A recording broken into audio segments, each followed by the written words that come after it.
este caso se han combinado el esfuerzo de distintas sociedades y universidades. Como ustedes saben, la patología oncológica es interdisciplinaria, y por lo cual, aparte de la Sociedad Argentina de Oncología Oftalmológica, que tenemos el placer de representar, en esta oportunidad, y esperemos que seguramente en los simposios a futuro, nos acompañan la Sociedad Latinoamericana de Patología Ocular y la Sociedad Ibero-Latinoamericana de Radioterapia.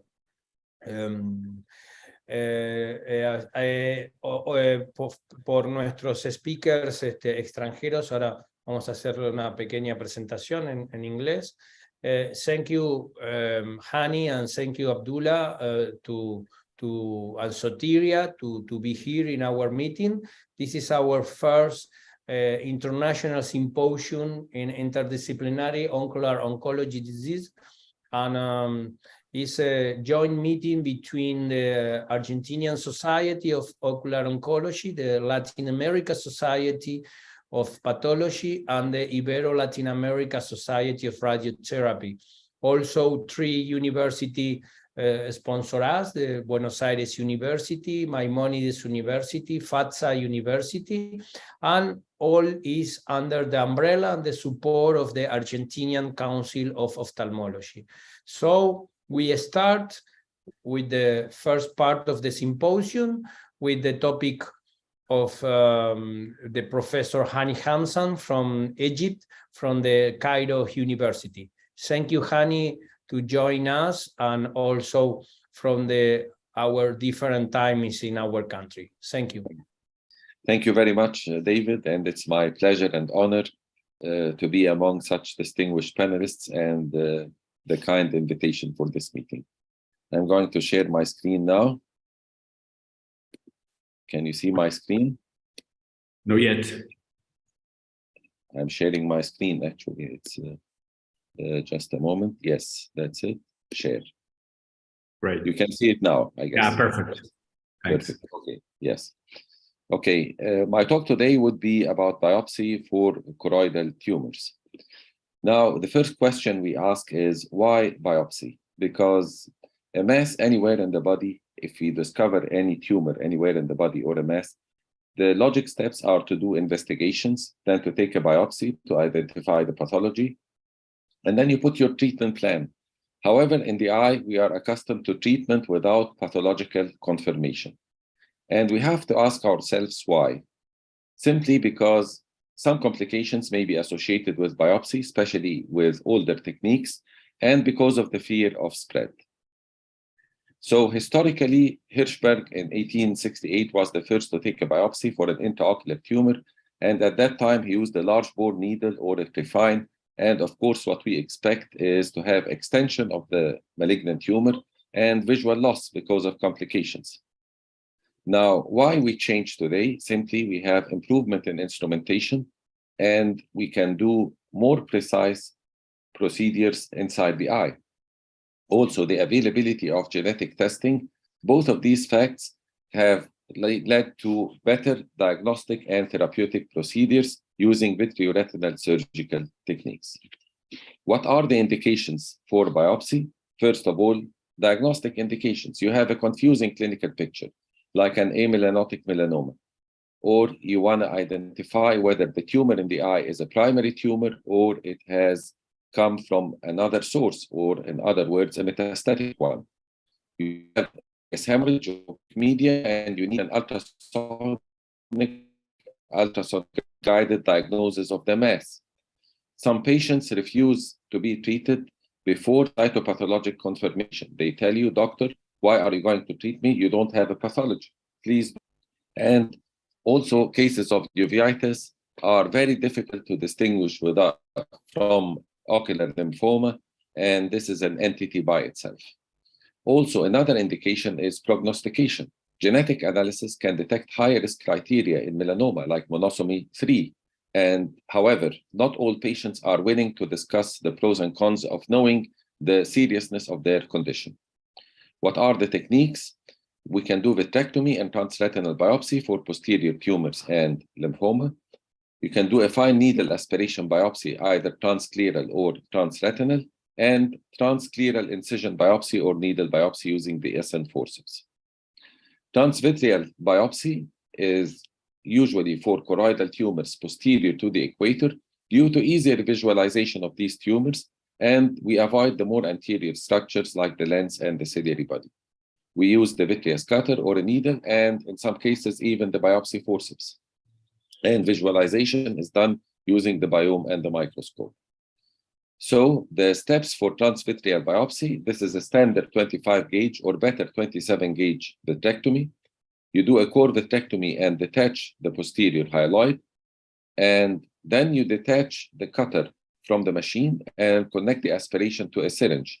And you go inside the tumor transretinal in an area devoid of retinal vessels, go deep inside the tumor, and then aspirate inside the syringe and flush it several times in a sample bottle. You withdraw from the tumor and you have to expect some bleeding that is controlled by raising the intraocular pressure and being patient during surgery. This is another case using a 27 gauge vitrectomy. You can see it is thinner than the 25 gauge. Again, the same steps are done, detaching the posterior hyaloid like any regular vitrectomy. And then we go inside the tumor and start cutting. And you have to go deep inside the tumor to get a better sample, again, while aspirating in a syringe. Transscleral needle biopsy is usually for tumors anterior to the equator or ciliary body. You can do an incisional biopsy and take a larger sample that can be taken for pathology. Fine needle aspiration biopsy is very useful for genetic testing, and it avoids violation of the vitreous and retina. And in some cases, you can even use a scleral flap to secure the biopsy site. If you use it for prognostication of a uveal melanoma, and you already know that it is a uveal melanoma, then combine it with brachytherapy so that you can sterilize any cells that have been dispersed on the ocular surface. So in transscleral needle biopsy, we locate the tumor on the surface, open the conjunctiva, and we do an oblique beveled entry inside the tumor and aspirate in the syringe. And the important step is that while you withdraw your needle, you have to put tissue glue so that you can seal the biopsy site, avoiding dispersion of any malignant cells on the surface. Now, tissue handling. Pathologist in the OR is very important, his presence to verify the adequacy of the tissue sample. And we have to communicate with our pathologists and discuss with them the patient details, history, differential diagnosis, what to expect and to look for so that we can facilitate his mission. Larger tissue sections can be fixed in formalin with cell block sectioning, and they can also allow for confirmatory immunohistochemistry. Small biopsy samples are kept in Roswell Park Memorial Institute medium, RPMI medium, or cytolite, and they can be used for cytogenetics or flow cytometry. Fresh samples like those for ocular lymphoma need very rapid transport in cold medium to the lab in order not to have the cells destroyed. Now, when and how to do the biopsy? Patients who receive proton beam irradiation, for example, they usually can have the biopsy on the last day of treatment and usually transretinal, as these are usually posterior tumors. And if you plan to put a ruthenium plaque, you can put it either, you can take the biopsy either immediately before the plaque or 4 to 6 weeks post-treatment. However, if you are in doubt of the diagnosis and you take the sample and it proves to be positive, then you have to treat urgently within 2 weeks so that you can destroy any cells that have been dispersed on the surface. What are the complications? Subretinal or choroidal hemorrhage, significant vitreous hemorrhage, retinal detachment, and tumor dissemination is rare with the proper technique. Now, biopsy can really solve the dilemma, and I'm going to show you one of these cases in which the diagnosis was really confusing. This is a male physician. He's an internist, and he has a history of external resection of a uveal tumor 5 years ago. At that time, although the initial diagnosis was a melanoma, after resection, it was sent to the pathologist, and he told me it is a melanocytoma. It wasn't a melanoma, which was surprising. He has a best corrected vision of 0.6 as the macula is free, as you can see, but a dark fundus mass has grown on the edge of the resection. Now, what to do next? Enucleation, and this was offered by several colleagues, or biopsy, despite the fact that there is massive regrowth on the edge. So this is what I have done. I went in and decided to go for a biopsy. This is the mass on the edge of the resection. You can see the white sclera where the tumor was originally resected. I went inside the tumor, going deep inside. Sorry for that. I'm going to advance it again. And at the end of the procedure, I had some bleeding. I remained patient until I had a blood clot. However, 1 week later, I had to go in and do a fluid air exchange. You can see the blood even in the anterior chamber is pseudophakic. And as I went inside, the biopsy site is sealed, the retina is on, and everything was clean. Now, the surprise that, first of all, the patient presented to me the old pathology slides of 5 years ago. So I sent both, the old pathology and the new one, and they proved to be, again, to be a melanocytoma. So I kept the patient under observation. The retina is in place, vision 0.6, and he is currently under follow-up. To conclude, biopsy for intraocular tumors is important for diagnostic and prognostic indications. The technique is relatively safe with proper technique and precautions. Enough tissue sampling is important to give a positive result. The most actually annoying thing that can happen is that you take the biopsy and the pathologist tells you, I cannot get you a result because the sample was too small. And proper handling of the specimen and communication with the pathology lab is crucial to get the optimum result. Thank you very much. I have to. Okay.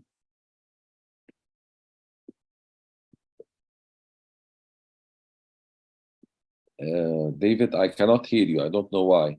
You're muted, David. Sorry. Yes. No, great presentation, Hani. Thank you.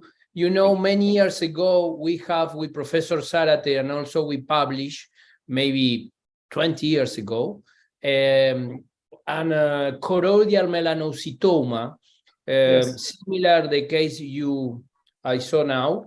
And you know, this tumor, when you make the ultrasound and the clinical characteristic with the melanocytoma is in choroidal location, it's really the same of the melanoma. So the only technique you have is make a biopsy. But it's a very, very difficult cases, and the only answer is the biopsy. So yes, it's really, really nice cases. Congratulations, Hani. Thank you very much. Great presentation, and thank you again to connect in this stream time for you. Thank you. It was a pleasure and honor, and I hope to see you again, everyone here in Egypt. Hopefully, yes, of course, in Mena House. Yes, in Mena House. Yes. Thank you, Hani. Thank you. Now our second speaker from Arabia is Abdullah Al-Qahtani, and with a very interesting topic, the use of vitreoretinal surgery in ocular oncology. Ahora el profesor Abdullah Al-Qahtani de Arabia Saudita nos va a hablar de la utilidad de la cirugía vitreoretinal en la oncología oftalmológica. Todos conocemos, le agradecemos mucho por conectarse en estos horarios tan dificultosos en Arabia. Thank you, Abdullah, and start with your presentation. Thank you, Prof. David, and it's a great pleasure to be part of this symposium. And thank you also for the Argentinian Society for the umbrella of organizing this meeting. So I'm going to talk about the application of vitrectomy in ocular oncology.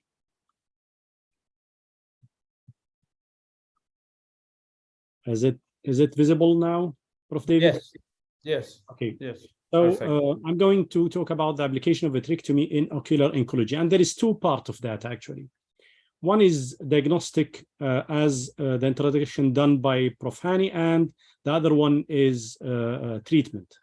So as you know, vitrectomy become very applicable in many diseases now because it's become safer, faster, and easier because of the high cut and the well control of the IOP, also with the small gauge and the good manipulation of the sharper trocars. So it's become more applicable in CRVO, BRVO, like a branch retinal vein occlusion, diabetic macular edema, and one of them is ocular oncology also.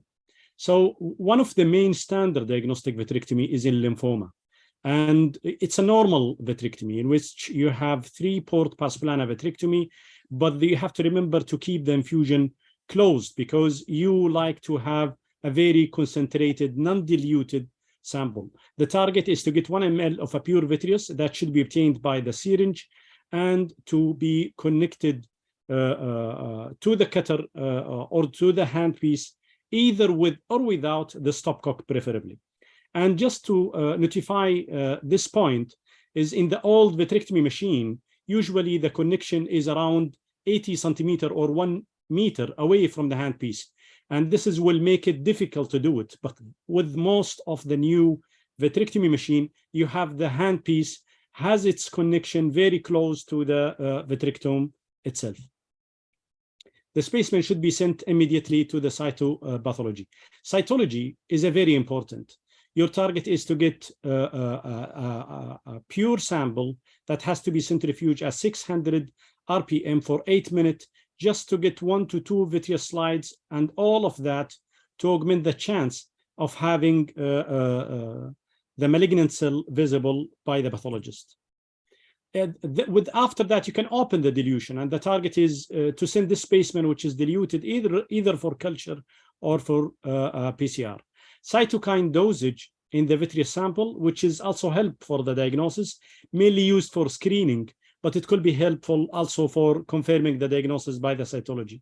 A minimum of 100 microliter of the undiluted should be submitted for a IL-10, IL-6 ratio. Clonality and the gene rearrangement is also very important. In the past, we were using 20 gauge, and in that case, 3 ml or 5 ml syringe will be enough. 23 or 25, 5 ml syringe will be enough. The 27 or a long tube connection, maybe you should get a better 5 millimeter for 27, but 10 ml for the syringe whenever you have a long tube that you need a good volume to suck all the sample through all this long tube to reach the syringe by your assistant. And this video, it shows you how we do it by the help of the assistant. You see the syringe is very close to the handpiece. And whenever the material came, the assistant will notify you that he get 1 ml of the pure sample, and at that point you can stop. This is one of our articles that get published with BTS Hospital in Paris. It showed that more than a masquerade syndrome for atypical presentation in vitreoretinal lymphoma. It talked about the atypical presentation of lymphoma and the need, and the most important step is the diagnostic vitrectomy to reach the diagnosis. The second part is the endoresection or the treatment part for the melanoma. And here is to prevent neovascular glaucoma in a radiated eye melanoma. It doesn't improve the vision, but it prevents the complication and save the eye cosmetically. And the indication is the tumor diameter should be more than 10 millimeter.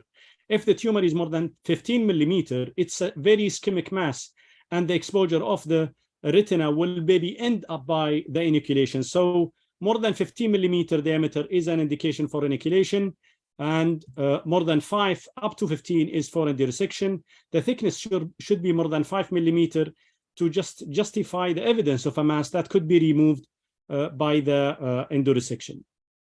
So you will find most of the targeted cases in those measure is the mushroom-like tumor, in which you have a big mass but with a stalk or a narrow base.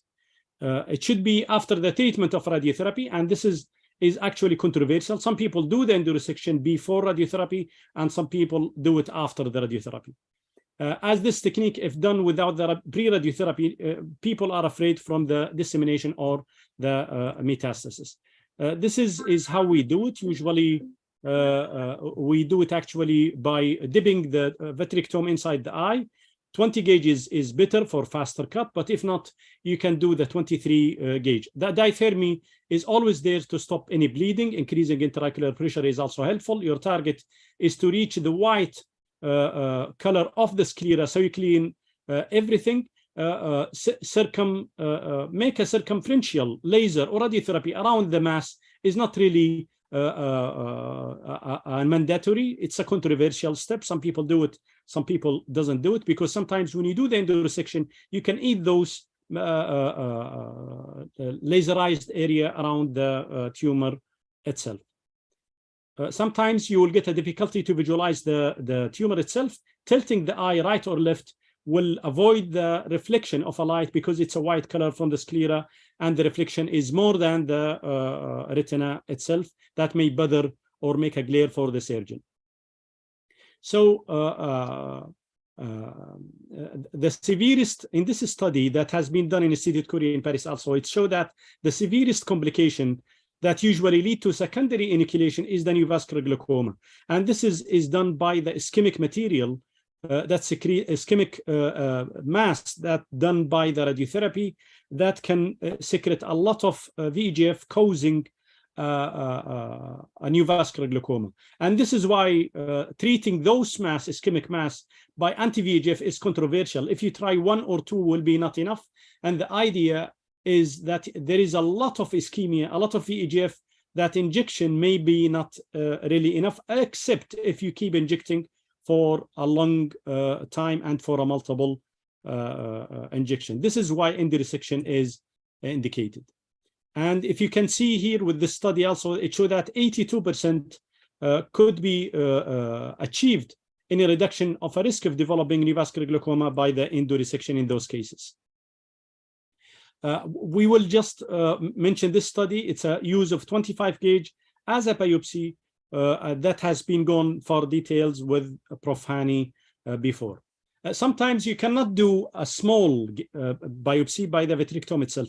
So you may need to take a large piece. And this is one of our difficulty that we find it is that whenever you send the specimen by a vitrectomy for the pathologist, he will say this is not enough. So you have to get a big amount, as we do in this cases. So you do a simple vitrectomy, like any vitrectomy, then you may do a laser around the tumor itself just to avoid bleeding or to avoid any retinal detachment after the surgery. Then with using of a vertical scissor, you can really cut the area that you like it, that's already circumscribed by the a laser mark. And as you see, in this case, we take a bigger mass just to augment the chance of having a positive result by the pathologist. As you may know, in a good lab, you may miss 30% of your diagnostic vitrectomy. So it's always the false negative chance is always there. And this is why we sometimes need to get a big mass just to confirm the diagnosis before taking any measure before. So vertical scissor in this case is a very helpful, and controlling the bleeding by intraocular pressure or diathermy. Sometimes the bimanual technique is needed. And if you're gonna take a small piece, maybe a simple vitrectomy is enough in those cases. After cutting as much as you can do, and this is the size that we decide to take it, we grasp it by a forceps. And I will show you some of the complication is the dropping actually, especially when you try to suck it through a small trocar. And this is why maybe better to remove the trocar out with the pulling of the material out just to get it. But even though you may drop it if you decide to take a big material. And this will be a difficulty to find the piece itself if it was attached to the sclerotomy itself. And by indentation, you may visualize it after looking carefully, grasp it away, and sometimes you may need to enlarge the size.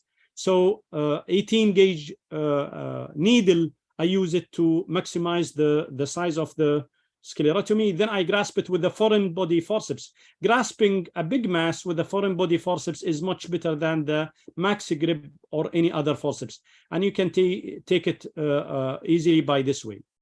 After air fluid gas performed, we keep the eye under gas and we suture the sclerotomy and we send the material for the pathology.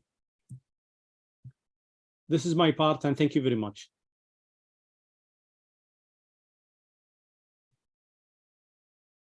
You are mute, David. I am mute again. Thank you, Abdullah. Really great presentations. Only quickly question to you. In the case of endoresections, in your case, you prefer 20G, 25, 27? Which one is your selection? 23, I think, is the preferable size, especially if you want to finish early, but at the same time, you have a valve trocar that you can control the IOP rather than the old regimen, which is the 20 gauge.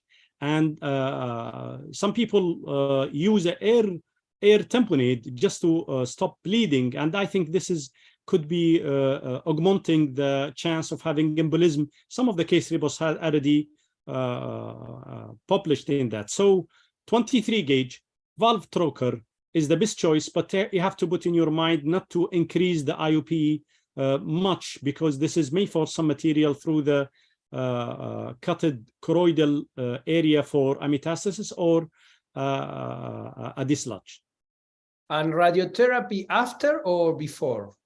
This is a very good question. People with endoresection, most of the people like to do the endoresection after the radiotherapy, whether by a plaque or the proton therapy or whatever you like. But there is some school that they do endoresection without radiotherapy. They don't believe doing that can cause metastasis. I believe it may cause metastasis, but whenever you have a big mass of a mushroom type or any mass of melanoma inside the eye, the tumor has been inside the eye for a long time. So removing even the eye, not only endoresection, removing all the eye by inoculation, it may not actually prolong the lifespan of the patient, because metastasis may be done already many times before or a long time before you start the endoresection. Okay, thank you, Abdullah, and thank you again to your efforts to be a speaker in our meeting. And again, a great presentation. Thank you, my friend. Thank you, Prof. David, and thank you for all the people in that meeting. Thank you. Thank you. Bueno, ahora el próximo speaker va a ser el doctor Cortés, está en el servicio de retina del Hospital Conde de la Valenciana en México y es de la UNAM, de la Universidad Autónoma de México. Gracias. Y bueno, por un problema de último minuto, el profesor Cano no pudo estar, o sea que el profesor Cortés nos va a presentar el caso. Gracias. Muy bien, buenas tardes a todos. Vamos a comenzar con el caso clínico de hoy. Este caso es un paciente de nuestro instituto, como ya me presentaron bien, soy del Instituto de Oftalmología Conde de Valenciana, y es un caso en conjunto que analizamos junto con el doctor René Cano. Se trata de un paciente femenino de 36 años de edad que acude a nuestro servicio, a nuestro instituto, refiriendo una baja visual. Al hacer el interrogatorio más exhaustivo, este paciente tiene una baja visual de 5 meses de evolución, que refiere que ha empeorado los últimos 5 días previos a esta visita.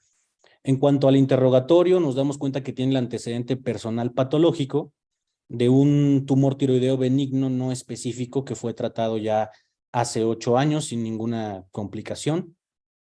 Y en cuanto a eso, no hay ningún otro antecedente relevante que pudiera llamar la atención más que la baja visual de 5 meses con la exacerbación de 5 días. Cuando nosotros realizamos la exploración oftalmológica en lámpara de hendidura y tomamos la agudeza visual, encontramos una agudeza visual mejor corregida de 20/20 en el ojo derecho, equivalente Snellen, 20/80 en el ojo izquierdo, una presión intraocular en ambos ojos dentro de parámetros normales y el segmento anterior del ojo derecho sin alteraciones, mientras que en el ojo izquierdo encontramos depósitos retroqueráticos pequeños y finos, lo que nos llama la atención porque nos hace pensar en algún cuadro inflamatorio que haya tenido previo esta paciente. Aquí podemos ver una foto clínica de ojo derecho, la cual la encontramos sin ninguna alteración, el vitrio está transparente, un nervio óptico de características normales con una agudeza visual conservada. La mácula sin alteraciones igual, con ausencia de brillo foveal. Y a la hora de realizar nosotros la exploración de la retina periférica, no encontramos ningún tipo de lesión predisponente o ninguna lesión que nos llamara la atención. Este es el ojo izquierdo de nuestro paciente aquí en la foto clínica. Podemos ver una inserción ligeramente oblicua del nervio óptico y aquí llama la atención la mácula, aquí la podemos ver con toda esta presencia de pliegues de manera radiada y todo este tejido que emerge de la mácula y se dirige hacia la papila, que nos habla de un tejido predominantemente, podríamos pensar, de características gliales y está ligeramente traccionando el área de mejor visión. Aquí tenemos una imagen un poco más el acercamiento hacia ese tejido fibroso, una mejor vista, y podemos ver que se ligera proyectamente hacia el vítreo. Cuando nosotros revisamos la periferia y el ecuador de este paciente, nos damos cuenta de esta masa que se encuentra en este cuadrante temporal inferior, de bordes bien definidos, de una coloración amarilla, rojiza, asociada a unas hemorragias, un poco de exudación inclusive, no tanta exudación.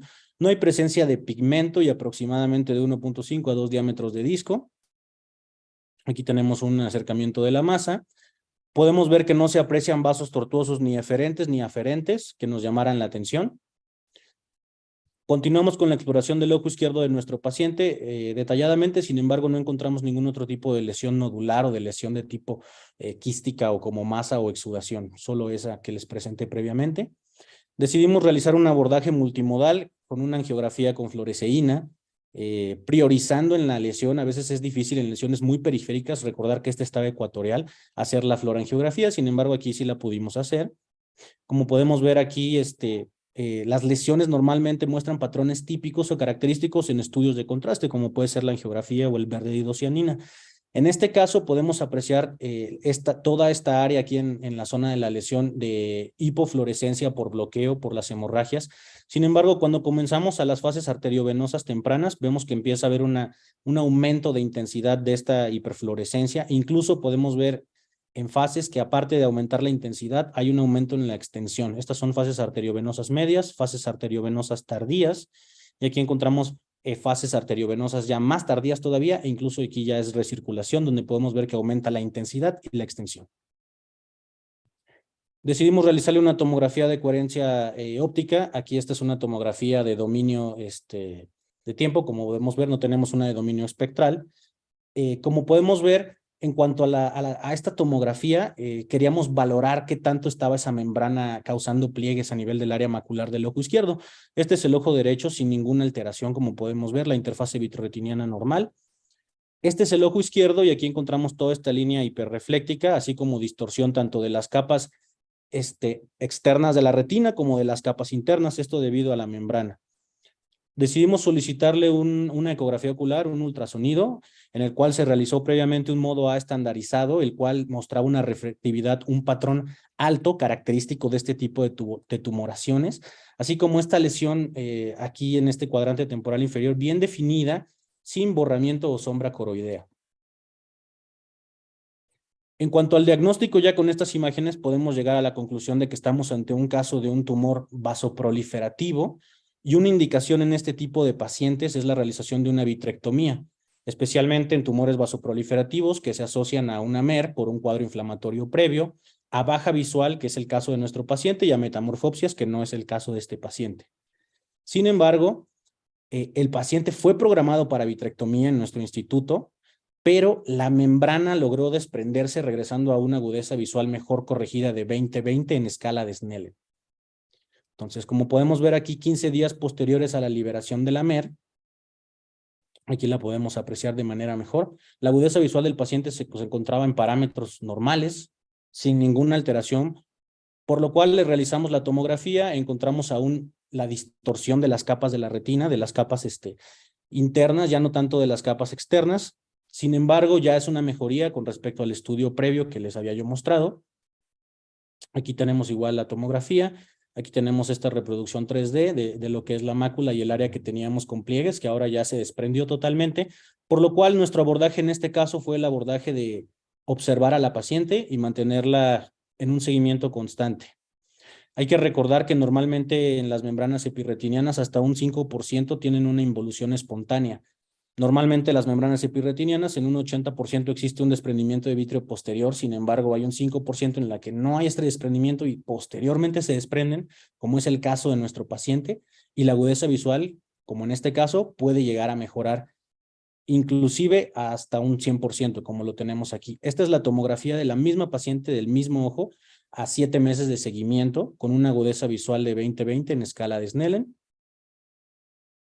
Y pues bueno, nada más como revisión, estamos ante un tumor vasoproliferativo, cuyas características son lesiones aisladas, como bien lo ha descrito Carol Shields en sus primeros estudios, así como sus primeras series de casos, las cuales son frecuentemente en pacientes de 40 a 60 años de edad.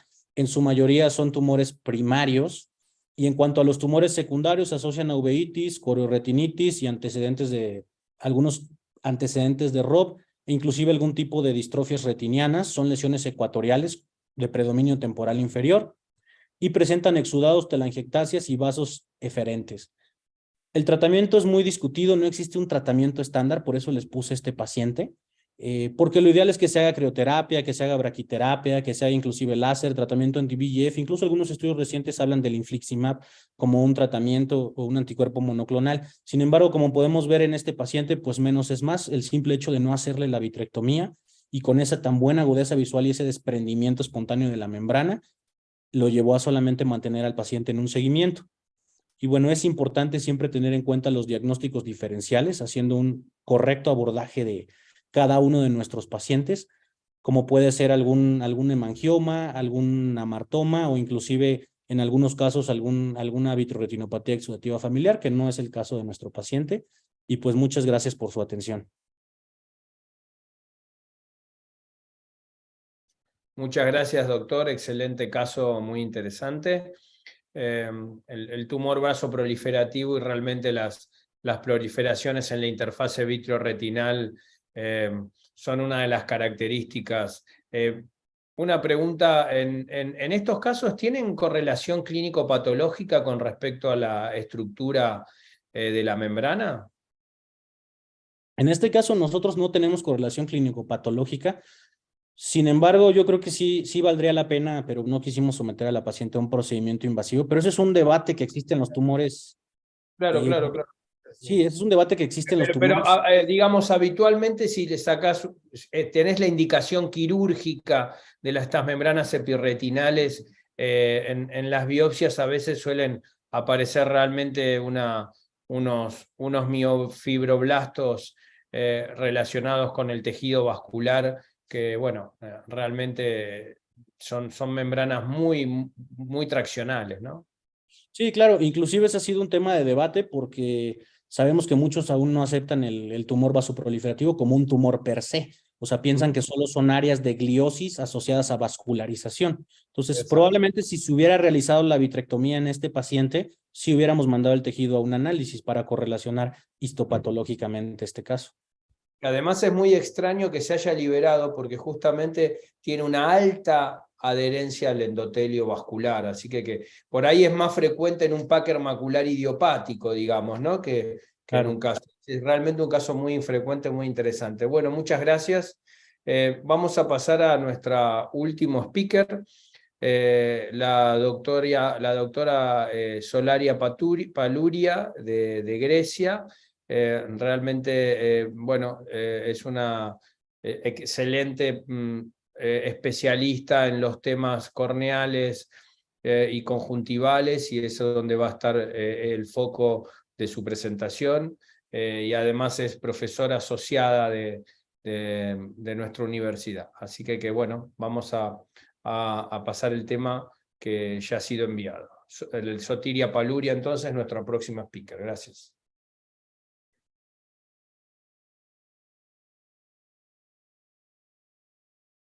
Está muteado, Matías.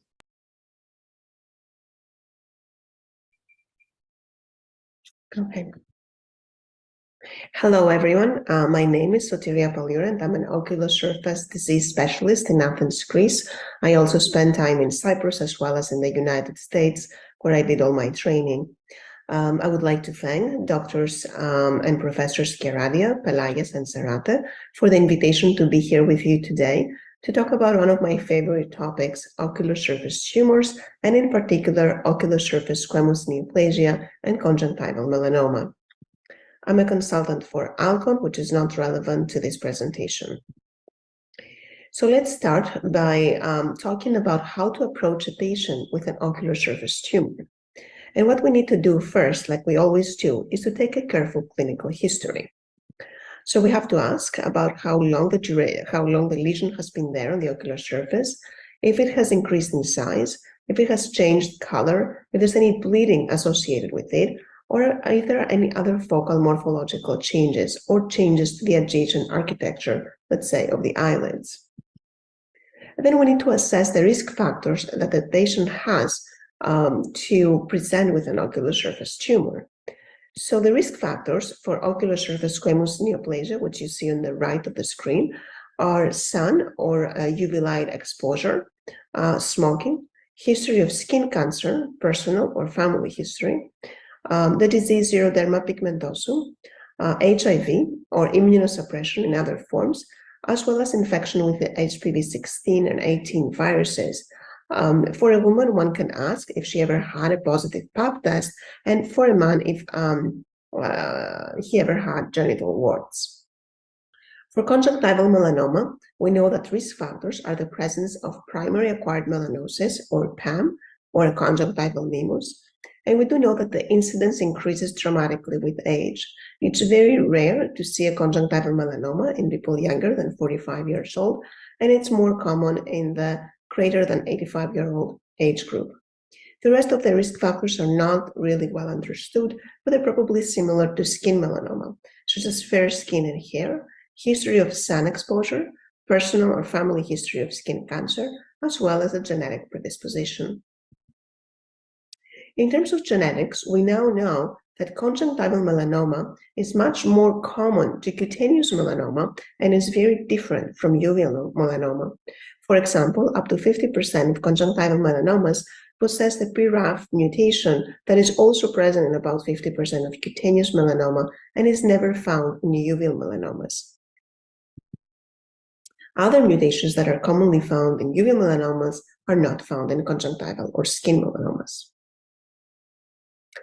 And then we have to examine the patient both externally as well as the ocular surface.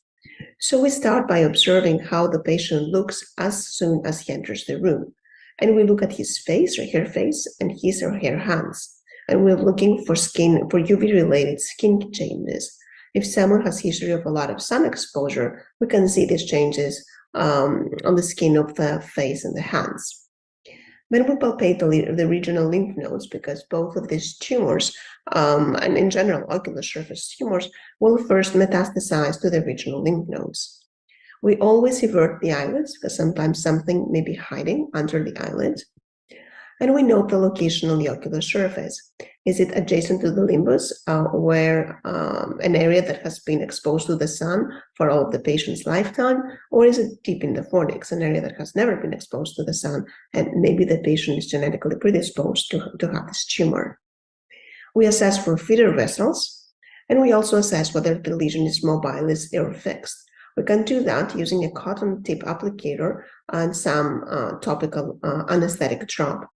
If the lesion is fixed, we have to be more careful. We may need, for example, to do a UMBM to assess whether there is deeper invasion in other structures other than the conjunctiva. Whereas if the lesion is mobile, we do know then that at least it has not invaded through to the episclera and sclera. And we can use Rossbengal to stain the lesion.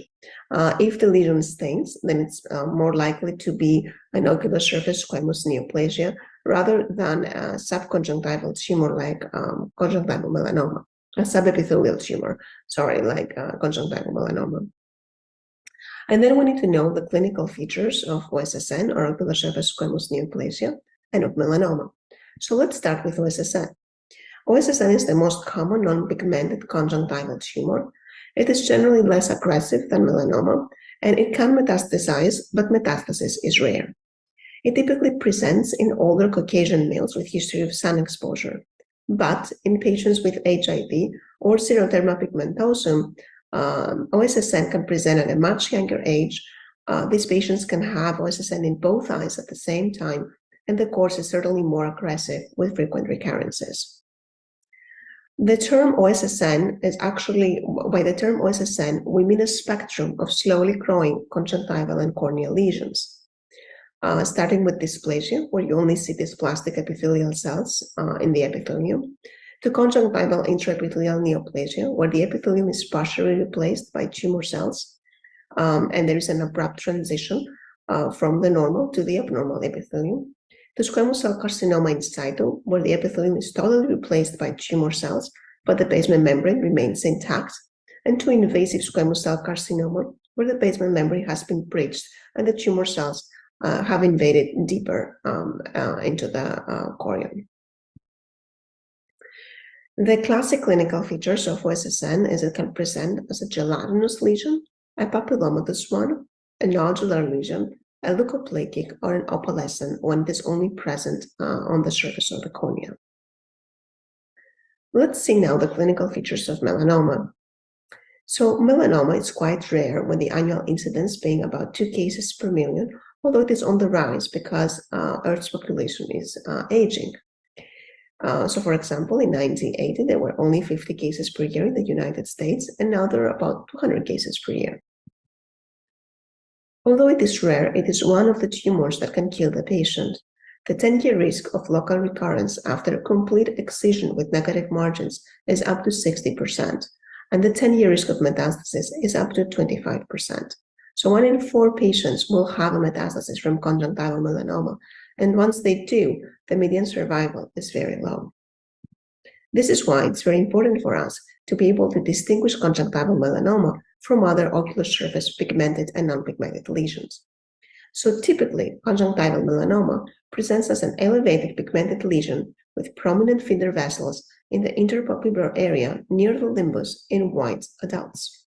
But keep in mind that it may not be significantly elevated. It may be amelanotic in about 20% of the cases, as is the lesion that you see here, and it also may occur in the fornix, the caruncle, and the palpebral conjunctiva. And pigmented non-Caucasian patients can also develop melanoma. What is the origin of conjunctival melanoma? About 70 to 75% of conjunctival melanomas arise from primary acquired melanosis, or PAM.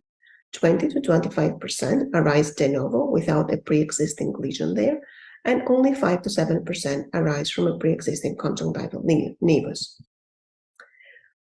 When you see melanosis in both eyes of a patient that also has pigmented skin, this is benign acquired melanosis or racial or complexion-associated melanosis, and it really carries no risk for progression to melanoma. It is typically bilateral and symmetric. It is flat and perilimbal, and although it may extend to the fornix, it does not have isolated pigment only in the fornix or in the dorsal conjunctiva. How about this patient that has this diffuse pigmentation in his left eye only, but nothing in the right eye? Like I said, benign acquired melanosis is in pigmented patients. This patient does not appear to be pigmented, and it's typically in both eyes. It has to be in both eyes with a similar partner to be diagnosed as benign. So in fact, this patient had mud biopsies of his ocular surface. He's a physician, and it turned out that in some areas he had melanoma in situ, and in some other areas primary acquired melanosis with the tibia. So keep in mind that unilateral conjunctival pigment is not benign, and it is usually primary acquired melanosis or PAM. So PAM accounts for about 25% of all conjunctival pigmented lesions. It typically appears in middle-aged Caucasians. It is unilateral, and it is flat with ill-defined margins. It does not have any cysts like nevi have, and the risk for progression to melanoma increases by 1.7 with each additional clock hour of PAM. If you look histologically at what PAM is, you can see that in benign acquired sporal melanosis, there is pigmentation of the basal epithelial cells with no atypical melanocytic hyperplasia, whereas when you have PAM with moderate atypia, the epithelium is partially replaced by atypical melanocytes, but the basement membrane is intact. And when you have PAM with severe atypia, this is basically melanoma in situ, and the epithelium is totally replaced by a typical melanocyte, and that basal membrane also remains intact. So PAM without atypia carries zero risk for progression to melanoma, whereas PAM with atypia carries up to 45% risk for progression to melanoma. And this is why we have to diagnose and treat it aggressively. How do I know that the patient on the top has PAM with moderate atypia, whereas the one on the bottom has melanoma in situ? I don't have any way to know clinically other than actually doing a biopsy and having the pathology take a look at the specimens. So when do I biopsy PAM? I biopsy it when it's large or multifocal, when it's thickened or vascular, when there's pigment in areas where it shouldn't be, like the fornix, where it's pigment in the tarsal conjunctiva, or if the patient has a history of skin cancer. So now let's talk a little bit about nevus, where only about 5 to 7% of melanomas come from. It accounts for about 50% of all conjunctival pigmented lesions that present to us. It carries less than 1% risk for progression to melanoma, and this is what I tell my patients. It is circumscribed with discrete borders, and it may be slightly raised. It may also be a melanotic, like you see here, and it often contains cysts that are visible either clinically at a slit lamp or with an anterior segment OCT, as you see for the bottom lesion here. And it typically presents in children, teenagers, and young adults. And it may grow or change color during puberty or pregnancy, and that is not worrisome. For example, you see here a 12-year-old with this melanotic conjunctival nevus, and at age 14, she grew in height and weight, and she had hormonal changes. And as you can see, the nevus looks like it has changed, but this is really benign change because of the hormonal changes of puberty. However, if you see a nevus changing in an adult in terms of size or color, then this is worrisome and you need to remove it as if it were conjunctival melanoma. And then we proceed with imaging and tissue biopsy to diagnose these tumors, to confirm our clinical suspicion basically with diagnosis. So tissue biopsy is the gold standard, and one can do incisional biopsy or excisional biopsy. I will talk about when each one of these is indicated. And if you have access to a high resolution anterior segment OCT, you can also do an optical biopsy, which has gained a lot of popularity among ocular surface oncologists in the last about 10 years. So what an OCT can tell you is basically if the lesion is epithelial, so that would mean that it is an ocular surface squamous neoplasia, versus subepithelial, which may be a melanoma or something else, it's like a lymphoma. So the top lesion here, if you look at the OCT, you see that there is an abrupt transition from the normal epithelium to the thickened hyperreflective epithelium, and this is classic for ocular surface squamous neoplasia. So based on the clinical picture and the OCT, the diagnosis here is ocular surface squamous neoplasia.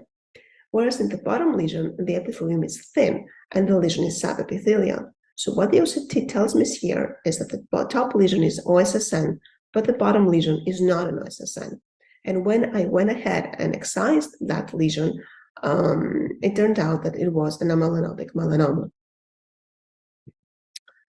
So tissue biopsy. If you have any suspicion that a lesion may be melanoma, then no incisional biopsy, because you may spread tumor cells on the ocular surface. Excisional biopsy you can always do for any suspicious lesion on the ocular surface. And how do you do it? Let's take a look at the steps. So if there's a suspicious lesion on the ocular surface, you have to take white margins, so usually 4mm margins. You use a not-touch technique to remove the lesion, meaning that you never touch the tumor, you only touch the conjunctiva in the margins around the tumor. You have to orient the specimen properly for the pathologist so that you know if you have positive margins, where those margins are, and then you can go ahead and re-intervene if necessary. You do alcohol epitheliectomy for the cells that are in the cornea, and you submit those cells to the pathologist as well. And also you do cryotherapy to the conjunctival margins as well as to the limbus, because you want to kill any remaining malignant cells. And then you reconstruct the ocular surface, ideally with amniotic membrane, which you place stromal side down, and you can secure it in place with tissue glue. You cut it to size, and then you're all done.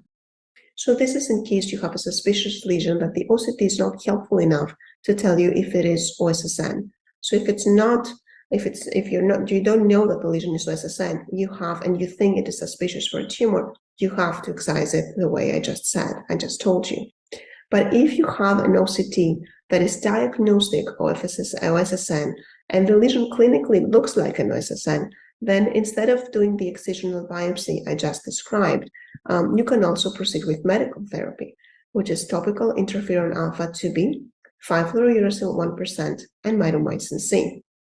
So here in the last few slides, I have a few patients that were treated with topical therapy. So this is a 70-year-old sailor with OSSN. He has a typical classic appearance of OSSN. It's nodular, as well as a typical OCT, with an abrupt transition of the normal to the abnormal epithelium and a thickened hyperreflective epithelium. He was treated for 4 months with interferon alpha 2b, 1 million international units, 4 times a day, and the lesion resolved. Unfortunately, interferon is not available right now in Europe or in the United States. So what I've been using for the last year and a half or so for most of my patients with OSSN is 5-fluorouracil. This is one such patient, is a 65-year-old construction worker. He has a leukoplaking OSSN. It looks yellow here because the eye is stained with fluorescein.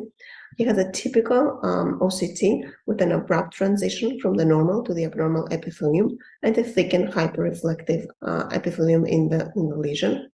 He was treated with 5-fluorouracil 1% for 4 cycles. So the patient used 5-fluorouracil 4 times a day for 1 week, and then he had 2 to 3 weeks off. And that we did that for about 4 cycles. The lesion is gone, and the OCT looks normal again. And this is a 55-year-old farmer with OSSN who did not respond to topical 5-fluorouracil, and it's a nodular ulcerative OSSN. You can see that it's causing some ulceration in the cornea there as well. The OCT is typical with an abrupt transition and a thickened hyperreflective epithelium. And since he did not respond to 5-fluorouracil, he was treated with mitomycin C, 0.04%, 4 times a day, 1 week on and 2 to 3 weeks off for about 4 cycles, and the lesion is gone. And he has been free of recurrence for about 5 years now. So in summary, a systematic approach to a patient with an ocular surface tumor is key to making the correct diagnosis. It is important to be familiar with the clinical features of OSSN, conjunctival melanoma and its precursors, PAM and conjunctival nevus. Tissue biopsy remains the gold standard, with new imaging modalities such as OCT providing an optical biopsy, especially for OSSN, and the management of a suspicious conjunctival lesion is surgical removal with wide margins, no-touch technique, cryotherapy, and reconstruction using amniotic membrane. And finally, if you have a typical appearance and a classic OCT for a lesion that looks like an OSSN, instead of doing surgical excision, you can use medical therapy with interferon alpha 2b, 5-fluorouracil, and mitomycin C. And with that, I would like to thank you for your attention and for the invitation again and the honor to be here with you today. Thank you. Thank you so much, Sotiria. Amazing presentation from Sotiria.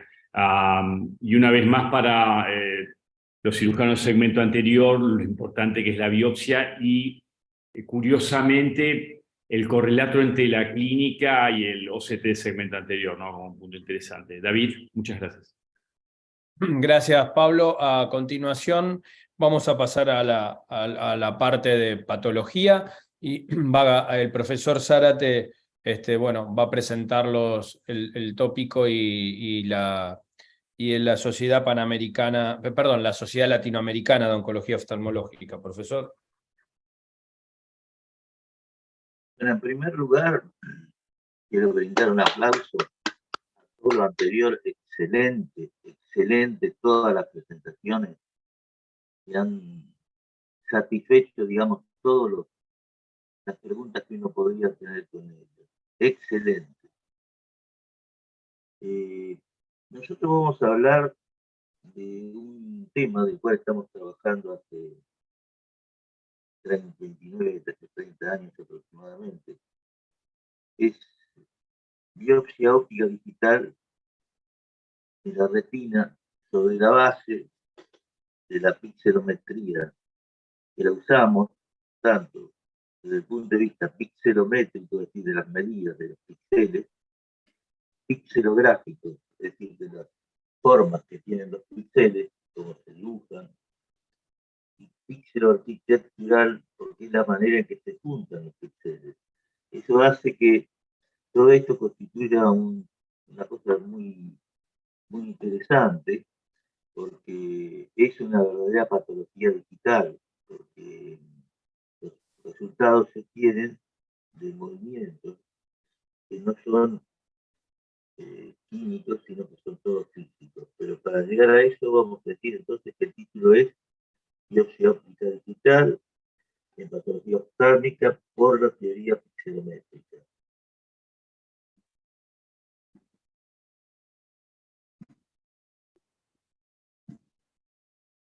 El concepto de biopsia óptica digital tiene comprende dos elementos esenciales, o dos componentes esenciales. Dos componentes esenciales.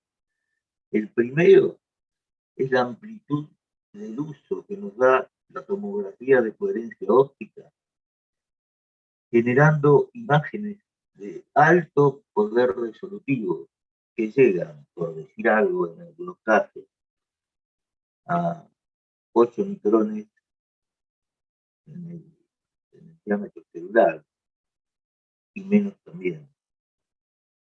Y en segundo lugar, la novedad puede ser de esto, es que de esos conceptos nosotros utilizamos algoritmos que están enmascarados en esas imágenes que se obtienen de la tomografía de coherencia óptica y que generan estructuras para identificar tejidos y células en la composición desde el punto de vista de los métodos pixelométricos.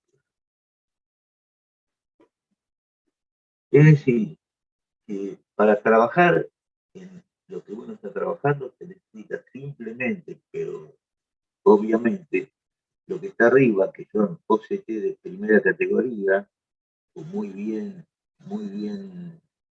sacados, con buena calidad de las características que tienen. Y en segundo lugar, lo que se ve abajo, un laboratorio simple, que no tiene demasiadas cosas, tiene computadoras comunes, un escáner. El escáner da la posibilidad de tener conteos de todo tipo, conteo de puntos, contado de píxeles, contado de tiempo, contado de la relación de los colores con el tiempo, en fin, una serie muy larga de fenómenos que tiene. Y esas imágenes nosotros las podemos ir guardando, actualmente lo hacemos los viernes, vamos guardando las imágenes. Y de esas imágenes posteriormente las vamos procesando. ¿De qué manera las procesamos? La siguiente. Recalcamos con que el método de la biopsia óptica digital es no invasivo, no químico. Es decir, nosotros no buscamos ni inyectamos alguna sustancia química para que actúe de extinción o que pueda modificar los equilibrios ácidos o básicos, sino que son exclusivamente cuestiones físicas, es decir, no invasivos y no químicos. Lo que entra en juego exclusivamente es la física. La metodología es las leyes más usadas por nosotros en la secuencia de los pasos del píxel son la transformada de Fourier en sus versiones versa y reversa, la ley de Bill, el algoritmo de Cani, la detección de bordes, que es muy importante, bordes y corrección de curvas, el concepto de la interferometría de Michelson y muchos de los principios de imágenes digitales, basados y discutidos ya por el grupo de Joint Photographic Expert Group, y la implementación de detector de píxeles. Eso es un elemento fundamental para los trabajos que estamos haciendo. Un ejemplo, ¿por qué usamos la transformada de auditoría? Es básico porque, como ustedes ven ahí, el globo ocular, no anterior. Quiero ver, esto sería una fórmula y acá tenemos secuenciación. La transformada de Fourier es básicamente un espectro frecuenciado y transformado en una secuenciación de imágenes de este tipo. Un ejemplo de utilización de esto es el ejemplo de los ojos humanos que reciben una amplia transformación y descomposición de diferentes frecuencias que van hacia el mismo lugar. También se utilizan temas de la teoría de Shannon y de las teorías de la incompletitud de Gödel, que es muy interesante, muy importante y son básicos para entender estos fenómenos. El proceso cuenta, en primer lugar, el conteo relativo del tamaño y número de píxeles en el área que se está estudiando. El tipo de asociaciones de píxeles en posiciones horizontales y verticales. La forma de los píxeles, si son cuadrados, redondos, rectangulares, poligonales y laminares. El tipo de píxeles, si están vivos, muertos, atrapados, etc. Y cuando ponemos en juego los colores del sistema de filtros, vamos a la situación o buscamos a priori la situación en que la mayor parte de la condición en que estamos trabajando se resulte a una medida promedio en donde el píxel no mida más de 0.125 micrones. Es decir, que con 2, 4, 8 píxeles recién tenemos un micrón. Ese es el poder resolutivo que estamos utilizando en las distintas fotografías o ejemplos fotográficos que ven. En 1990 teníamos un ejemplo de una retina donde contamos los píxeles y teníamos contado 20 por 60 los 10, alrededor de 800, 900 o 1000 píxeles. Y ese era nuestro tesoro, porque no pudimos contar más porque era todo sin la ayuda del software que todavía no lo tenemos. Pero lo que sí ya detectamos es que los píxeles se van distribuyendo de distinta manera en las distintas capas. En la siguiente, en el 2015 ya la morfología digital de la retina resulta de esta manera, en la cual prácticamente no se pueden contar los píxeles por la cantidad que hay y la importancia que tienen los colores en el bloqueo estructural cuando uno lo ve a simple vista. Yo voy a presentar rápidamente un caso, el cual se diagnosticó un coroide en el cual se hizo la biopsia óptica digital. Los resultados óptimos, en sus conclusiones confirmamos posteriormente por la enunciación de lo que se trataba del diagnóstico de biopsia óptica digital. El estudio que hacemos este es el caso clínico, este es el caso empleado posteriormente, y acá vemos cómo le extraemos a donde está la imagen del tumor, le extraemos con estas células, un grupo de células que tienen una cantidad determinada de acuerdo a lo que nosotros estamos estudiando en cada caso en particular, y ese grupo de células es procesado hasta obtener formas de tipo celular.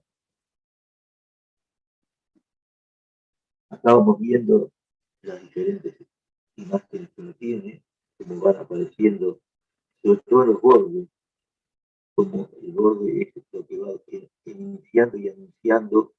Acá vemos como claramente cuando está con alta resolución, y los bordes, la importancia que tiene para el resultado final de lo que es la foto. El bordeo de los píxeles. Y finalmente tenemos la imagen de tipo psicológico, y lo que se ve son estructuras de diferentes categorías de lo que uno está acostumbrado a ver en psicología, pero esto correspondía a un melanoma, nos pareció a la citología de un melanoma, de células epitelioides por el aspecto de las células, el aspecto irregular de los núcleos, y esta es la foto que más impactó y la que vemos acá.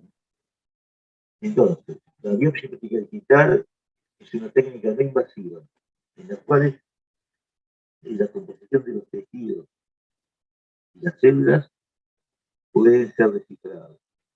Es necesario que el refinamiento de las técnicas y adicional la validación, los estudios de validación, sean necesarias para que la biopsia óptica digital sea clínicamente aplicada, e inicialmente con la intervención de operadores adiestrados, con conocimiento aumentado en patología ocular, OCT e informática.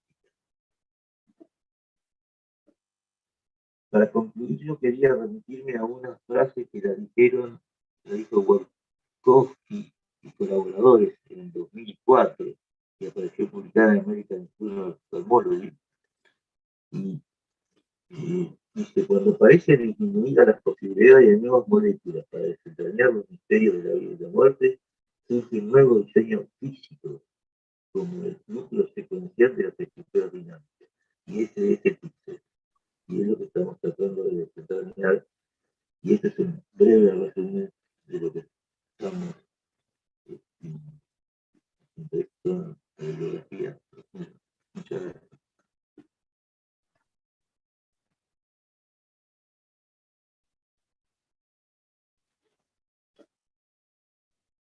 Muchas gracias, doctor Zárate. Quería hacer alguna introducción con respecto a la Sociedad Latinoamericana de Patología, doctor. Bueno, la Sociedad Latinoamericana de Patología tiene una larga trayectoria, y figuraron entre sus pioneros que fundaron la sociedad, nada menos que Rui Pérez Tamayo, personajes como pasaron personajes como Ramón y Cajal, en fin, distintos, que nos fueron haciendo una comunidad que sigue en pie por varias cosas. En primer lugar, porque se hace un congreso latinoamericano cada 2 años, y depende de dónde está la presidencia. Este año está la presidencia en Argentina, que es la doctora Laura Tufe. El congreso va a ser en Argentina seguramente el año que viene, y tiene una revista, la revista Patología de México, que está indexada, y va a ser editor junto con el doctor Valencia de México. Y luego Valencia de México y yo tenemos la parte de edición de la revista. Bueno. Muchas gracias. Muchas gracias, doctor. Bueno, ahora el doctor Víctor Burel va a pasar a la última parte de nuestro simposium, que es la de radioterapia. Va a presentar a los speakers y contarnos un poco de Alatro. Gracias, Víctor.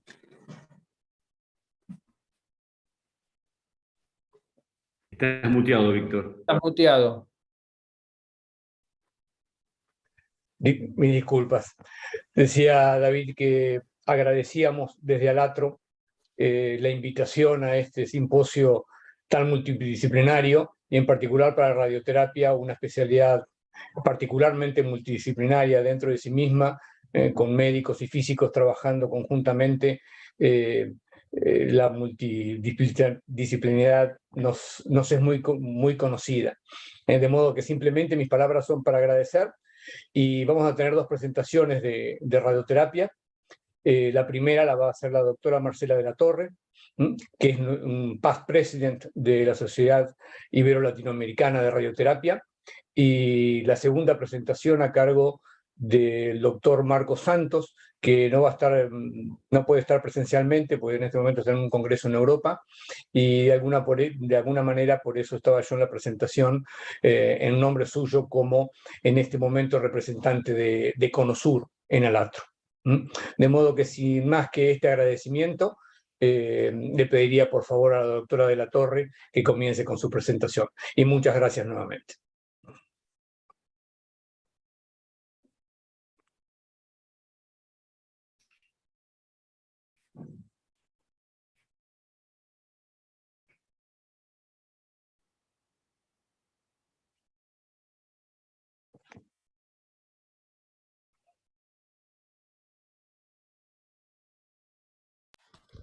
Doctora de la Torre, puede compartir pantalla cuando quiera para su presentación. Bueno, muchísimas gracias. Ante todo, quiero agradecer a los directivos, a los 3 directivos, por la invitación a este simposio. Muy buena la idea de... ¿Se ve ahora la presentación? Hola. No. No, bueno, un segundito. De compartir pantalla, que es la verde, el cuadradito verde al medio abajo. Sí, pero no lo estoy... A ver, acá estamos. Compartir.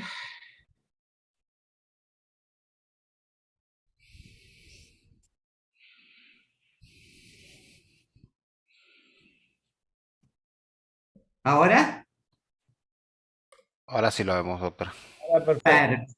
Perfecto. Bueno, mi tema es la braquiterapia ocular. He disfrutado mucho de las presentaciones anteriores, realmente muy instructivas para mí, sobre todo que yo toco de oído en el tema, ¿no es cierto? O sea, es muy poquito lo que yo me meto dentro del ojo. Por supuesto no hago solo braquiterapia, también radioterapia externa, pero a lo que más me dedico y me he dedicado siempre es a la braquiterapia prácticamente en cualquier órgano del cuerpo. El tema que voy a tratar hoy son los casos más frecuentes que tenemos en braquiterapia ocular, que son los melanomas de coroides. Antiguamente también la mayor cantidad de trabajo que teníamos no eran melanomas de coroides, sino retinoblastomas, pero gracias a los nuevos fármacos solamente tratamos retinoblastomas recidivados y en muy pequeña cantidad. Hoy el fuerte del trabajo, si bien no son los únicos, porque también tratamos metástasis en coroides, etc., lo más frecuente son los melanomas. Sabemos que es el más frecuente de los tumores intraoculares, hay 5 o 10 casos por millón de habitantes por año, difiere del melanoma cutáneo conjuntival, como ya lo mostró una de las oradoras anteriores, expresa diferentes mutaciones, que también ya fue nombrado, y también diferentes marcadores. El diagnóstico del melanoma también ya se ha hablado mucho. Lo que yo voy a recalcar es la parte diagnóstica que a nosotros, los radioterapeutas, nos es más importante. En los pacientes en general que nosotros vemos para tratamientos son generalmente asintomáticos, se presentan solamente con alteraciones visuales en la gran mayoría de los casos. Es fundamental el examen clínico y el examen físico, que no solamente lo hace el examen físico el oftalmólogo, sino que también cuando llega a nuestra consulta. Necesitamos, por supuesto, conocer la agudeza visual del paciente para diagnóstico y para seguimiento. Se le realiza una biomicroscopía de globo ocular y fondo de ojo dilatado. Es fundamental la fotografía fúngica. la ecografía ocular, que nos da aproximadamente un 99% de seguridad diagnóstica, pero también nos apoyamos en tomografía de coherencia óptica, transiluminación, resonancia magnética, angiografía y otros estudios cuando es necesario. En general no es necesario biopsiar, salvo que uno se dedique a hacer una investigación después de las mutaciones, etcétera, pero ese es otro tema, pero en general para el diagnóstico, solamente en casos de diagnósticos diferenciales difíciles no llegan los pacientes biopsiados. Luego del diagnóstico se hacen los estudios de estadificación correspondientes. Aquí vemos ejemplos de la fotografía escolar fúndica y de las ecografías que nosotros recibimos, y muchas veces también de resonancia magnética en varios cortes que podemos ver las lesiones. Las indicaciones de hacer una braquiterapia ocular es en aquellas lesiones sin extensión extraocular, por supuesto sin ganglios, sin metástasis, sin infiltración del nervio óptico, y lo que podríamos caracterizar o se caracteriza como tumores pequeños o medianos, o sea, con un diámetro de 5 a 19 milímetros y menos de 2,5 de espesor en los pequeños y de hasta 10 milímetros de altura en los medianos. Este tipo de tumores tiene menos del 3% de metástasis a los 3 años según toda la literatura. Las placas para braquiterapia ocular que más se utilizan en el mundo hoy en día son las de rutenio 106 y las de iodo 195. Las placas son circulares en los dos casos, acá vemos cómo están conformadas, con diferentes tamaños, igual que en esto.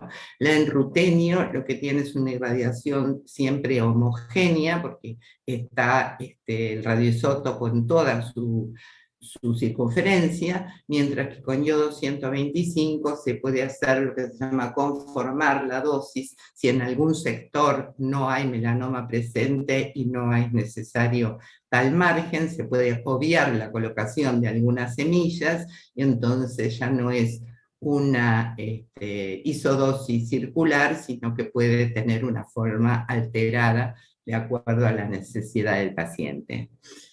Con respecto a las placas de rutenio 106 versus las de iodo, lo que podemos decir es que las de rutenio, si bien llegan siempre a la dosis óptima en el punto de prescripción, decae la dosis muy rápidamente, a diferencia de los fotones, que va decayendo mucho más lentamente. Por esto mismo, las placas de rutenio estarían indicadas solamente en los tumores pequeños, específicamente con menos de 2 milímetros de altura, porque de lo contrario no llegaríamos a tratar todo el tumor. Nuestras placas, las que nosotros usamos, son de diferentes diámetros, que pueden ser completas o con escotadura en caso de que la lesión esté muy cerca del nervio óptico. ¿Cuál es el procedimiento que hacemos? Bueno, para nosotros es fundamental todas las imágenes que podamos rescatar para determinar no solamente la localización, sino también el tamaño de base y de la altura, lo que nos va a permitir hacer la planificación dosimétrica. O sea que con todos estos datos hacemos un pre-planning. Con ese pre-planning ya hecho y aceptado, se encargan las fuentes radioactivas. En Argentina tenemos la suerte de que las semillas de iodo se fabrican aquí en el país, en Buenos Aires, por lo cual tenemos siempre disponible para la cantidad que necesitemos, y el retardo en recibir en general es de 5 a 7 días, rara vez 10 días, pero en general es de 5 a 7 días, o sea que se puede hacer el tratamiento rápidamente. Cuando recibimos las semillas, el físico, en este caso Víctor Burel, que recién habló, que es el físico con el cual trabajamos en estos procedimientos, comprueba la actividad de las fuentes, a ver si son de la actividad que había sido prevista en el pre-planning, y si no es, si hay alguna diferencia, se modifica el plan de tratamiento.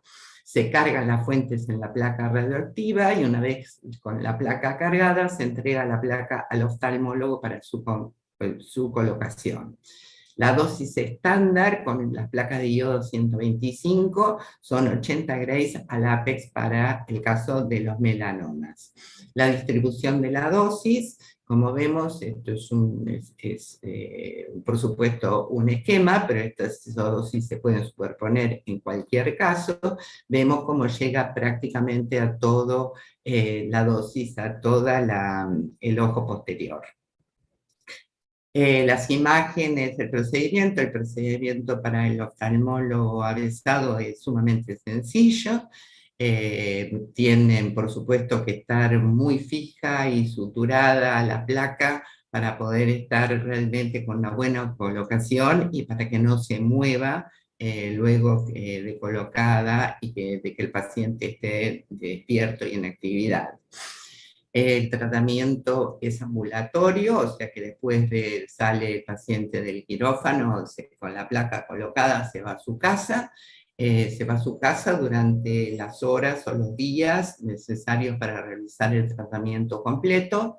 Cumplido el tiempo de tratamiento, en quirófano se retira la placa por el mismo oftalmólogo que la colocó. Los resultados de este tipo de tratamiento, según la literatura, son óptimos: un 98% de respuesta del tumor, 98% de conservación del globo ocular, con un índice de recidivas locales de menos del 10%, metástasis a distancia en el grupo para braquiterapia, 3 a 5% a 3 y 5 años respectivamente. Las complicaciones agudas son de leves a moderadas, generalmente inflamación. Las complicaciones tardías, acá sí, hay un montón. Las más frecuentes, cataratas y o disminución de la agudeza visual. Se van presentando todas estas complicaciones con los años. Hay un 40% aproximadamente de disminución de la agudeza visual a 3 años, y las más tardías podemos nombrar retinopatía, neuropatía óptica, desprendimiento de retina, glaucoma neurovascular, etc. La enucleación por crecimiento tumoral, o sea, por recaída o por complicaciones, es menos del 12% de los pacientes tratados con estas placas. Nuestros resultados, nosotros en Argentina no tenemos protones, o sea que para tratamiento conservador el único tratamiento posible son las placas. Hay solamente placas de iodo y que yo sepa hasta el momento, después de largos años que estamos trabajando, solamente hay 2 equipos en toda la Argentina que realizan este tratamiento. Hemos tratado 101 pacientes, un solo paciente no hubo una respuesta. Lamentable doctor Yaradía, creo que es el único paciente que hicimos en el hospital de clínicas. Tuvimos que hacer una enucleación por recaída, y las complicaciones tardías, hasta el momento, solamente uno requirió enucleación, el resto se corrigió o se palió con otro tipo de tratamientos, ya sea monoclonales, quirúrgicos, láser, etc. En conclusión, la braquiterapia ocular con placas de iodo 125 es un tratamiento altamente eficaz, con resultados de control local y a distancia iguales a la enucleación, en los casos en los que está indicada. Conserva el globo ocular y la visión, y es un tratamiento costo efectivo, por lo menos en nuestro país. Esto es todo, muchísimas gracias, y espero que si tienen alguna pregunta la puedan hacer ahora. Muchas gracias, Marcela, muy interesante. Sabemos que no tenemos rutenio en el país. ¿Ves alguna posibilidad de tenerlo, ese tipo de radioisótopo, o te parece que nunca va a suceder? Yo no lo compraría, porque en general los casos que nosotros tenemos del melanoma de coroides, la gran mayoría son más altos de 2 milímetros, en cuyo caso no está indicada la placa de rutenio por la alta dosis que deja en la esclera y las complicaciones que conlleva. O sea que teniendo a mano las placas de iodo, y con esta población que tenemos nosotros, yo no lo veo necesario. Si cambiara la situación y viéramos que sí, que los pacientes son todos melanomas pequeños, ahí entraríamos a conversarlo. Bueno, muchas gracias, Marcela. Víctor, continuamos entonces con... Muchas gracias, David. Bueno, simplemente para volver a introducir al doctor Marcos Santos, quien nos ha enviado su presentación en un video, porque como decía, está en este momento en Europa en un congreso. El doctor Marcos Santos de Brasil, soy el presidente de Alatro, y entonces en mi carácter, como decía, de vocal por el Cono Sur en Latinoamérica, estoy acá para introducir al doctor Marcos, que va a hablar sobre la radioterapia externa en patología ocular. Recién la escuchamos a Marcela hablar de braquiterapia. La radioterapia tiene esas dos grandes divisiones: terapia externa, donde la fuente de radiación es externa al paciente, y braquiterapia, que es cuando la fuente está o interna o en contacto con el paciente. De modo que Marcos nos va a hablar sobre la parte de radioterapia externa, normalmente conocida por aceleradores lineales, las muy viejas, casi en desuso, bombas de cobalto, y lo hoy muy moderno para oftalmología, que es la protonterapia, que posiblemente, posiblemente no, con absoluta seguridad, en un par de años estaremos disfrutando del primer equipo en Latinoamérica, aquí en Buenos Aires. Así que de modo que adelante con el video de Marcos, por favor. Hola a todos. Muchas gracias a la comisión organizadora por la invitación para estar aquí con vosotros en el Simposio Internacional de Oncología Oftalmológica. Voy a hablar de radioterapia externa en el tratamiento de los tumores del ojo. Yo soy el Dr. Marcos Santos, soy oncólogo radioterapeuta en Brasil y soy el actual presidente de la Sociedad Ibero-Latinoamericana de Radioterapia Alatro. Voy aquí a compartir mi pantalla.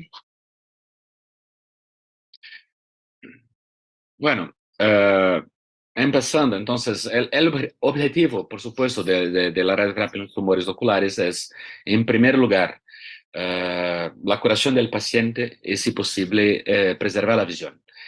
Pero la radioterapia externa no es la técnica más utilizada en los tumores oculares, porque el ojo tiene un tejido muy sensible a la radiación, entonces hace falta que se aplique la radiación de una manera mucho más precisa, como con la braquiterapia, por ejemplo, que es la técnica mucho más utilizada, y la doctora Marcela va a hacer una charla sobre ese tema.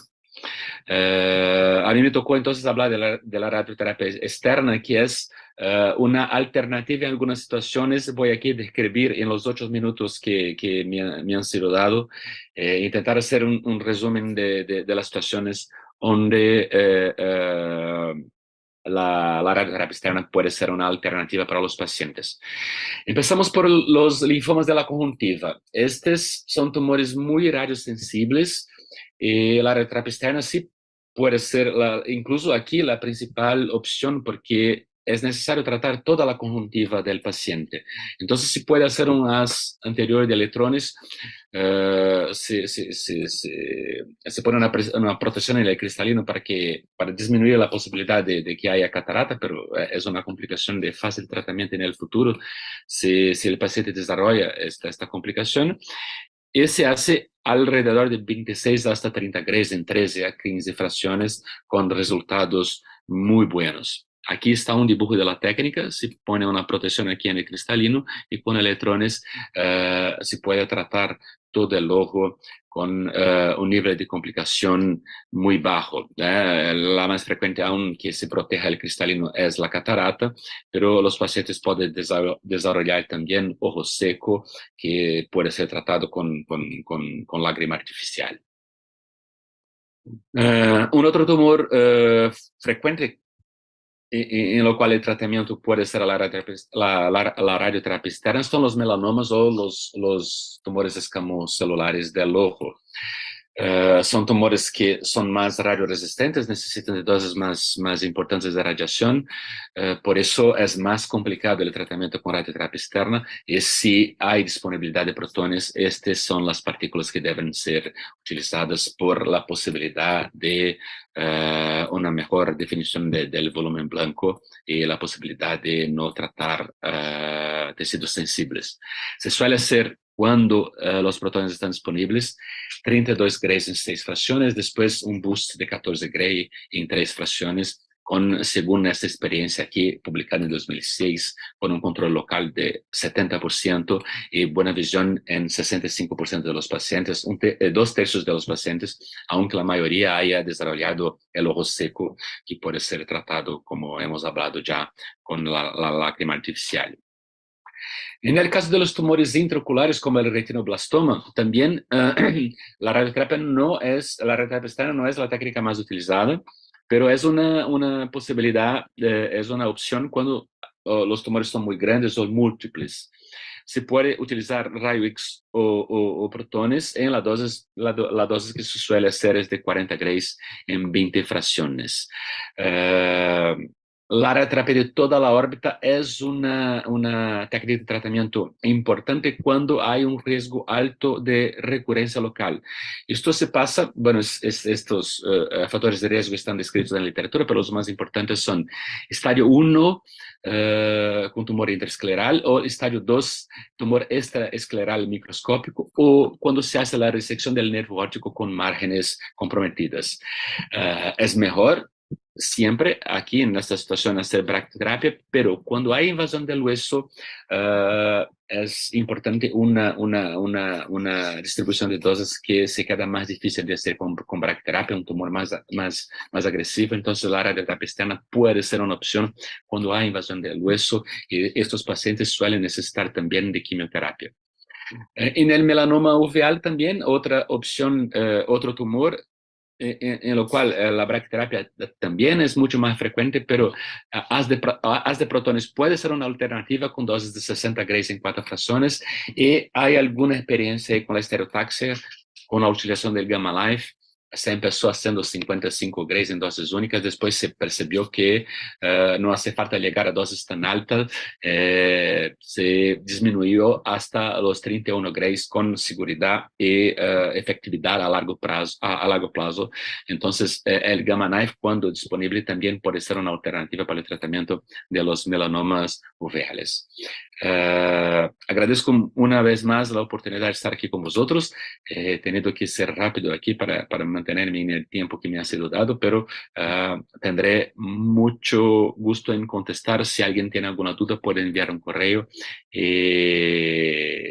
Bueno, muchas gracias por la invitación.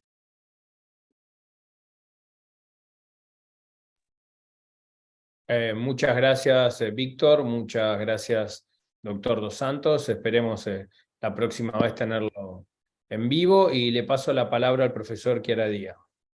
Muchísimas gracias, David. Para nosotros es una enorme alegría y un honor el haber dirigido este simposio internacional interdisciplinario de oncología oftalmológica junto a la Sociedad Latinoamericana de Patología, la Asociación Ibero-Latinoamericana de Terapia Radiante Oncológica, todo organizado por la Sociedad Argentina de Oncología Oftálmica, su presidente, el profesor David Pelayes, y, por supuesto, junto a la Universidad de Maimonides, la Universidad de Buenos Aires y FASTA. Este ha sido el segundo simposio del año de la sociedad que preside el doctor David, pero este ha sido el primero interdisciplinario, y de ahí la importancia que le hemos dado. Y nuestro agradecimiento especial a los disertantes, que desde lugares muy distantes y con enorme diferencia horaria estuvieron esta tarde-noche en la ciudad de Buenos Aires con ustedes. Y gracias al Consejo Argentino de Oftalmología. Lo mejor y muy feliz año. Muchas gracias. Feliz año. Muchas gracias y hasta luego. Gracias, Matías. Gracias, Mati. Felicidades. Y visión Gracias, producción y todo. Nos vemos.